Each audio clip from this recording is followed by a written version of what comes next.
It's 1980. The golden age of muscle cars is already fading into memory. Insurance companies are circling, emissions laws are tightening like a vice, and inside General Motors, engineers are staring at a problem that could quietly kill one of America's most iconic cars, the Camaro. On paper, it still looks like a performance machine, long hood, short deck, aggressive stance, but under that hood, something is changing. Something smaller, weaker, and far more controversial. Walk into a Chevrolet dealership in 1980, and you'll see it sitting there on the showroom floor. Hood scoops, racing stripes, aggressive wheels, all the visual cues that scream performance. But pop the hood, and you'll find an engine that tells a very different story. An engine that's trying to be something it's not. An engine that's caught between two worlds. The brutal, unregulated past and the restricted, efficiency-focused future. Most people think they know the story of the Camaro's decline in the late 70s and early 80s, but what almost nobody knows is that one engine nearly destroyed it from the inside out, and that engine was the 305. At first glance, the Chevrolet 305 cubic-inch small-block V8 doesn't sound like a villain. In fact, it was supposed to be the solution. A cleaner, more efficient replacement for the big, gas-guzzling monsters of the past. A way to keep performance cars alive in a world that suddenly hated performance. But the reality? It wasn't that simple, because when you try to save a legend by cutting its heart in half, things tend to go very wrong. The 305 arrived with promises. Marketing materials talked about modern efficiency and responsible performance. Chevrolet needed something to tell buyers who still wanted a V8 but couldn't stomach the insurance rates or fuel consumption of the bigger engines. They needed a bridge between what was and what had to be. What they got was something that satisfied neither side completely. By the late 1970s, the American auto industry was under siege. The oil crisis had flipped everything upside down. Gas prices were rising. Buyers were scared.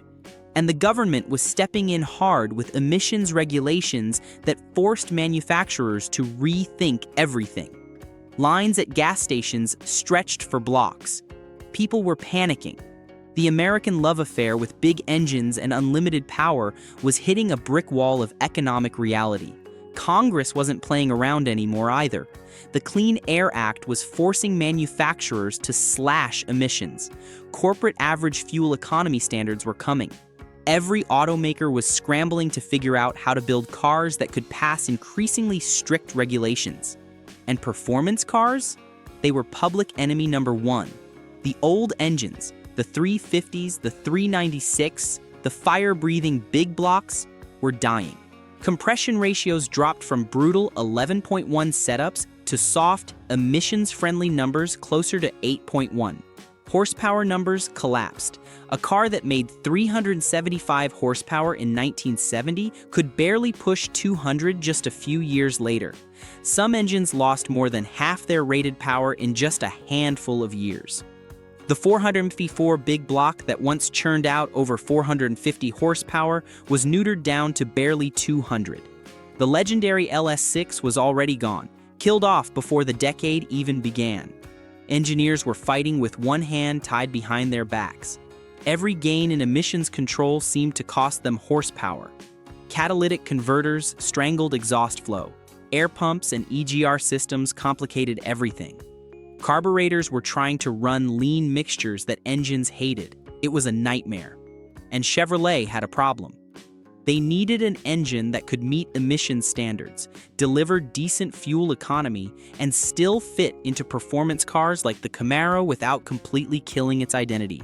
They needed it fast, they needed it cheap, and they needed it to work, so they created the 305. Officially introduced in 1976, the 305 cubic-inch V8 came in with a 3.736-inch bore and a 3.48-inch stroke. That stroke, by the way, was identical to the legendary 350. But the smaller bore meant less displacement, less airflow, and ultimately, less power. The reasoning seemed sound at the time. Use the existing small block architecture. Keep the tooling costs down. Just shrink the bore slightly, and you've got an engine that displaces less, burns less fuel, and has an easier time meeting emissions standards. Simple math, simple solution. On paper, it looked efficient. In reality, it was compromised from the start. Early versions of the 305 produced as little as 140 to 160 horsepower. Let that sink in. This was a V8 in a performance car, making numbers that barely match some four-cylinder engines decades later. To put that in perspective, the 1970 Camaro Z28 produced 360 horsepower. Just 7 years later, the base V8 was making less than half that. Actually, less than a third in some configurations. The torque numbers were equally depressing. Where the old engines made tire-shredding torque from idle, the 305 struggled to deliver even 240 lb-ft. And that torque came on late, high in the rev range, where a street car spends almost no time. And the Camaro? It felt it immediately. Owners who remembered the brutal acceleration of early 70s models were suddenly driving cars that struggled to break into the 17-second range in the quarter mile. 0 to 60 times stretched past 10 seconds. Some versions needed nearly 11 seconds just to hit 60 mph. To put that in context, a modern Honda Accord can do it faster. The muscle car era didn't just fade, it collapsed. And enthusiasts noticed. Magazine reviews from the era tell the story. Car and Driver called it adequate. Motor Trend was more diplomatic, focusing on handling improvements and fuel economy. Road and Track basically ignored it, like they were embarrassed to even discuss the performance. Nobody wanted to say it out loud, but everyone was thinking it. The Camaro had lost its teeth. They weren't quiet about it either. Letters poured into magazines. Owners complained at dealerships. The aftermarket industry scrambled to find ways to wake these engines up, but they kept running into the same fundamental problems. But there was a bigger problem lurking beneath the surface, because the 305 wasn't just underpowered, it was also misunderstood. Here's where things get interesting.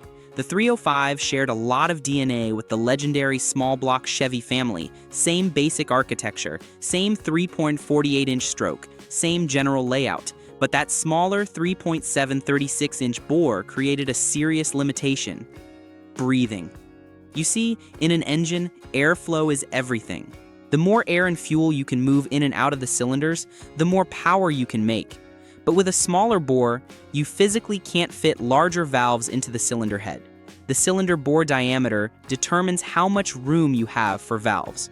With the 305 smaller bore, even when engineers used the same cylinder heads as the 350, the valves would actually shroud against the cylinder walls. This means the air flowing past the valves would hit the edge of the bore, creating turbulence and restriction. It's like trying to breathe through a straw when you're running a marathon. And that meant the 305 was choked. Even when engineers tried to improve performance, they kept running into the same wall. Bigger cam, limited gains.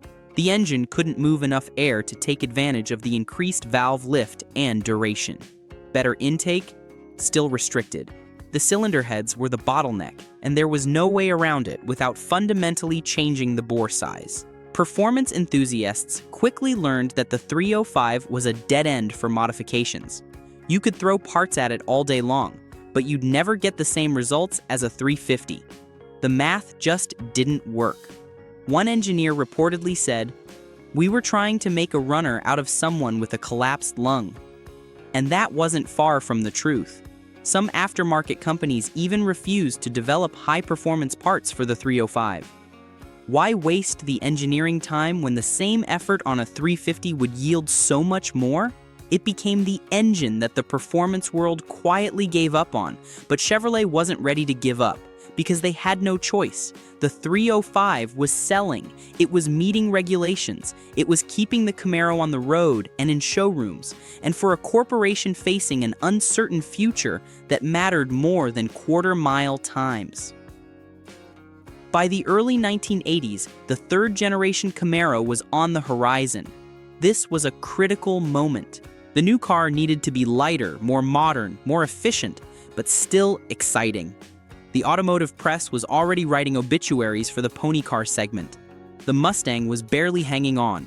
The Firebird was in the same boat as the Camaro. Japanese sports cars were gaining ground with better efficiency and more modern technology. If the third-gen Camaro failed, it might be the last one. And somehow, the 305 had to deliver. So Chevy got to work. They introduced new versions of the engine, experimenting with different technologies to squeeze out more performance without breaking emissions rules. One of the most important upgrades came in the form of the LG4 305.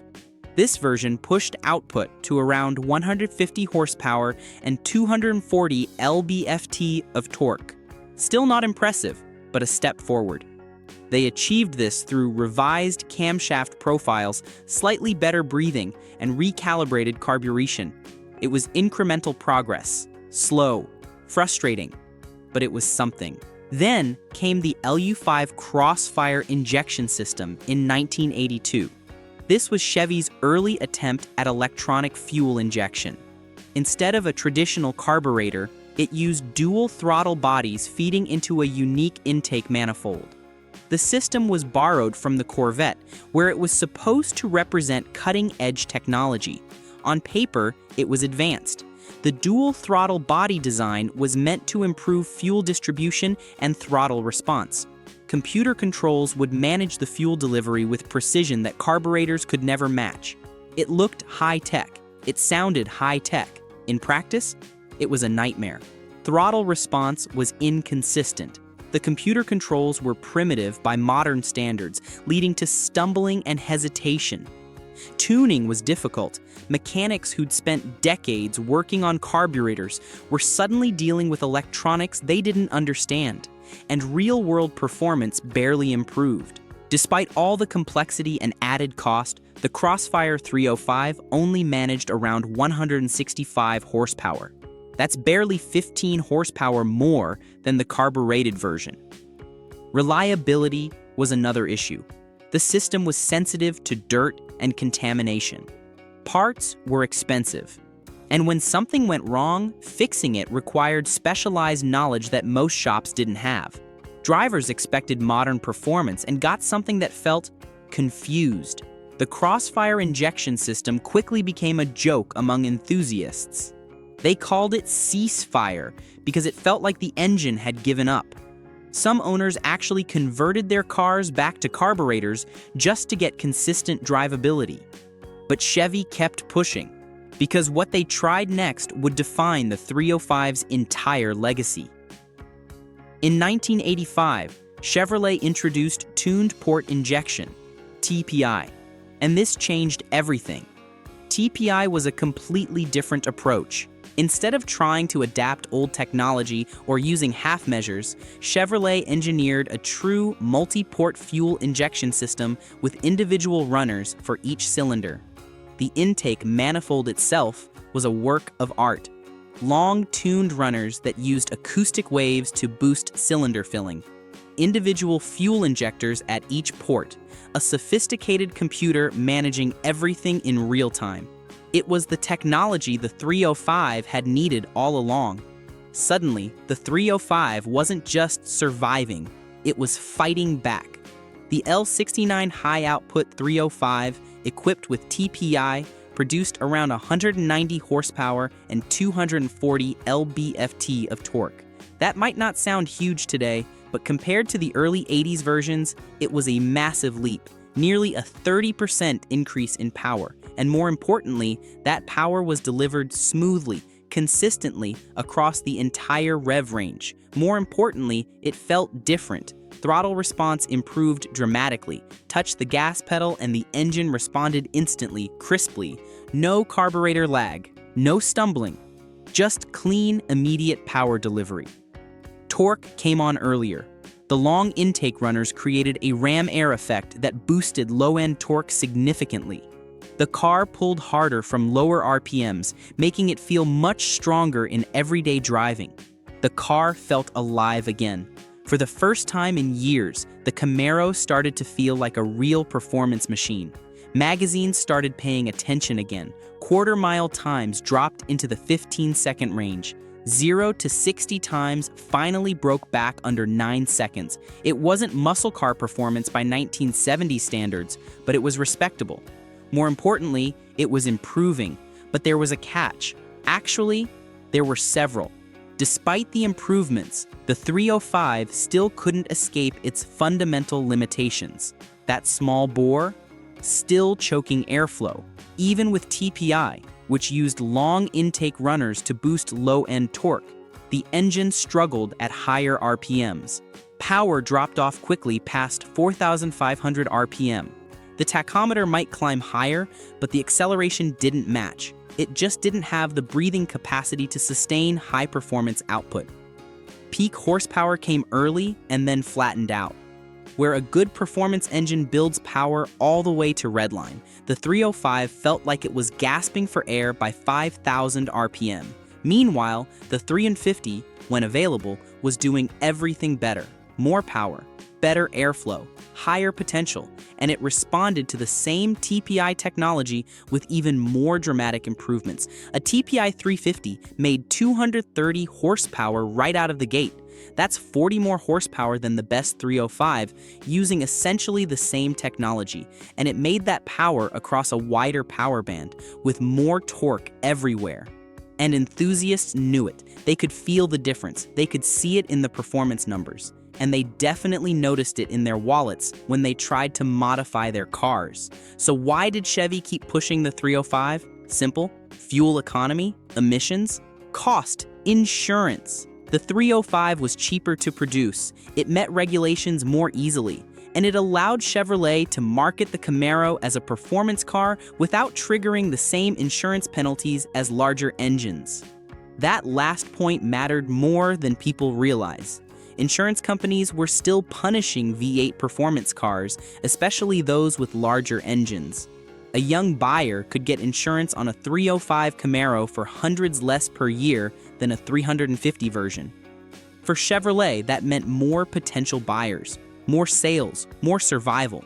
It was a compromise, a necessary one, but one that came at a cost. Because while the 305 kept the Camaro alive, it also nearly killed its reputation. By the late 1980s, the damage was clear. The Camaro was no longer the undisputed king of American performance. It was competing in a market that had shifted dramatically. Imports were rising, technology was advancing, and buyers were expecting more than just looks. Nissan's 300ZX was delivering serious performance with turbo technology. Mazda's RX-7 was showing that handling could matter as much as straight-line speed. Even Ford was starting to wake up the Mustang with fuel injection and better engineering.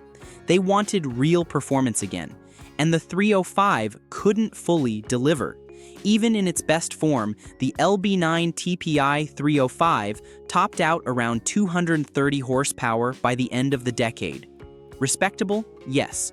Competitive with some imports, but still overshadowed by competitors and even by its own bigger brother.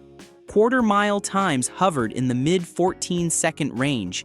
Top speeds were decent, hitting around 130 mph, but that wasn't enough to dominate anymore. The car looked fast, but it didn't always feel fast enough. And then came the real turning point. The return of the 350. When Chevrolet reintroduced the 350 TPI into the Camaro lineup as a regular production option, everything changed overnight. Suddenly, buyers had a choice: the 305 or the real thing. And you can probably guess what happened next. The 350 quickly became the engine everyone wanted.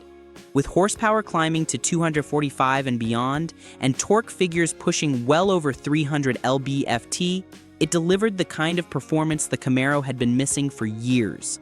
The performance gap was undeniable. The 350 cars were running mid-13-second quarter miles. 0 to 60 times dropped into the low 6-second range. It wasn't just incrementally better, it was transformatively better. The 305, it started to fade into the background, no longer the hero, not even the solution, just The compromise, the base engine, the one you got when you couldn't afford or didn't want the real performance option, it became a checkbox on the order form, not a destination. But here's the twist most people don't see. Without the 305, the Camaro might not have survived at all. Think about it. During the worst years of emissions restrictions and fuel crises, Chevrolet needed something, anything, that could keep the Camaro on the road. The big engines were gone. The rules were strict. The market was uncertain. Corporate executives were questioning whether performance cars had any future at all. Every quarterly meeting brought discussions about discontinuing the Camaro entirely, and the 305, flawed as it was, kept the platform alive. It gave engineers time to experiment with fuel injection, time to refine emission systems, time to figure out how to bring performance back without breaking the rules, time to develop the technologies that would eventually make modern performance cars possible. In a strange way, the 305 was both the problem and the solution. It almost destroyed the Camaro's identity, but it also saved its existence. By the early 1990s, the writing was on the wall. The 305 was phased out, replaced by more advanced engines, better designs, more efficient systems. The LT1 and LS1 engines that followed would prove that you could have performance and efficiency. And just like that, it was gone. No dramatic ending, no final victory lap, no special edition to commemorate its role in keeping the Camaro alive through the dark years, just a quiet exit. But its impact? That lasted much longer, because the lessons learned from the 305 shaped everything that came after. Modern fuel injection systems, better airflow design, smarter engineering decisions. Understanding that displacement alone doesn't determine an engine's character. Airflow, breathing, and proper engineering matter just as much. All of it built on the mistakes and compromises of that one engine. So what's the real story here? The Chevy 305 wasn't a great performance engine. It was restricted, compromised, and often disappointing. It struggled to deliver the power enthusiasts wanted, and for years, it held the Camaro back from its true potential. Walk into any Camaro meet today, and you won't find anyone bragging about their 305. It's the engine people swap out, not the one they swap in. But it also did something far more important. It kept the Camaro alive when everything else was trying to kill it. When regulations were strangling performance, when fuel crises were killing demand, when insurance companies were making muscle cars unaffordable, when corporate accountants wanted to kill the entire platform, the 305 was there, doing the unglamorous work of survival.